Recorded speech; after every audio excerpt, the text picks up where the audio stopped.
Ответьте на ниже следующие вопросы, исходя из текста.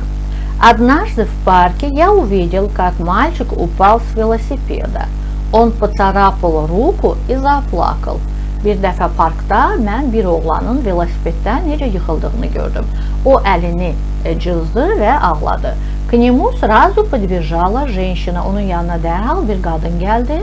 Она достала из сумки платок, аккуратно промыла царапину водой и наложила пластырь.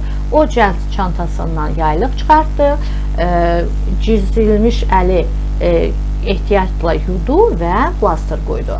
Mальчик поблагодарил ее и снова улыбнулся. Oğlan ona təşəkkür etdi və gülümsədi. Я понял, как важно уметь помогать другим. Mən anladım ki, insanlara kömək etmək necə vacibdir. Что сделала женщина? Qadın nə etdi? Обработала рану и наклеила пластырь. Yaranı təmizlədi və plastır yapışdırdı variantını seçirik.